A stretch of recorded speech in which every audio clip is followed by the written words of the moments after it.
काशी तीर्थ यात्रा की वापसी में एक गुरु और शिष्य किसी नगरी में पहुंचे।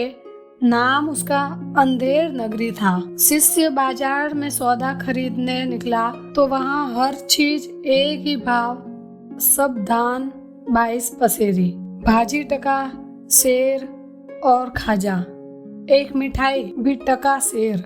शिष्य और चीजें खरीद के झंझट में क्यों पड़ता, एक टके का शेर भर खाजा खरीद लाया और बहुत खुश होकर अपने गुरु से बोला, गुरुजी यहाँ तो बड़ा मजा है, खूब सस्ती हैं चीजें, सब टका शेर देखिए, 1 टका मैं यह शेर भर खाजा लाया हूँ। हम तो अब कुछ दिन यही मौज करेंगे, छोड़िए तीर्थ यात्रा, यह सुख और कहाँ मिलेगा।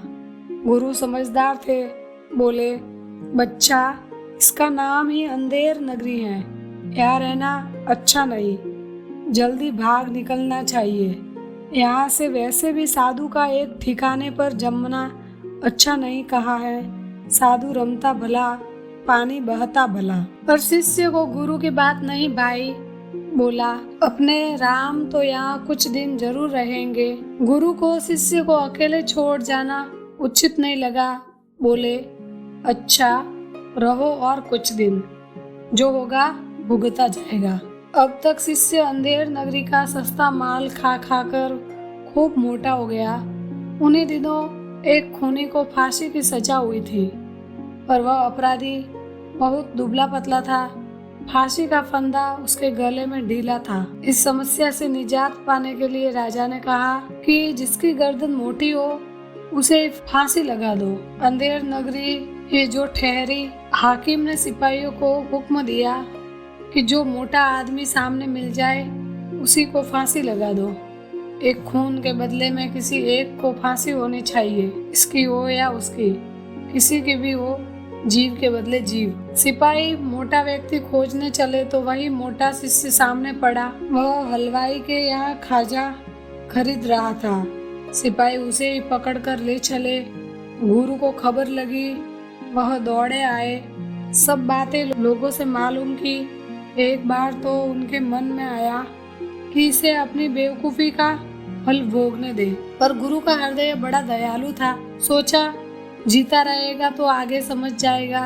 सिपाहियों के पास जाकर बोले, इस वक्त फांसी चढ़ने का हक तो मेरा है, इसका नहीं। क्यों? इस वक्त कुछ घंटों के मुहूर्त में फांसी चढ़कर मरने वाला सीधा स्वर्ग जाएगा। शास्त्र में गुरु के पहले शिष्य को स्वर्ग जाने का अधिकार नहीं है। शिष्य गुरु को चाल समझ गया, चिल्ला उठा, नहीं गुरुजी, मैं ही जाऊंगा। सिपाहियों ने मुझे पकड़ा है, आपको पकड़ा होता तो आप जाते। इसी एक बात पर दोनों ने परस्पर झगड़ना शुरू कर दिया। सिपाही हैरान थे, भीड़ इकट्ठी हो गई। फांसी चढ़ने के लिए झगड़ना वहां के लोगों के लिए यह एकदम नई बात थी। जल्दी ही यह बात राजा के कानों तक पहुंची। राजा ने कहा, यदि ऐसा मुहूर्त है तो सबसे पहला अधिकार तो राजा का ही होता है और उसके बाद कर्म उसके उच्चाधिकारियों का। गुरु शिष्य बहुत चिल्लाए कि साधु के रहते स्वर्ग में जाने का अधिकार किसी दूसरे को कदापि नहीं है, पर किसी ने एक न सुनी। सबसे पहले राजा और फिर एक एक करके कई मंत्री अधिकारी फांसी पर चढ़ गए। गुरु ने सोचा कि अब ज्यादा मनुष्य हत्या नहीं होनी चाहिए, तो अफसोस करते हुए बोले, अब तो स्वर्ग जाने का मुहूर्त समाप्त हो गया। इसके बाद फिर कोई फांसी न चढ़ा। तभी गुरु ने शिष्य के कान में कहा, अब यहाँ से जल्दी से निकल भागना चाहिए।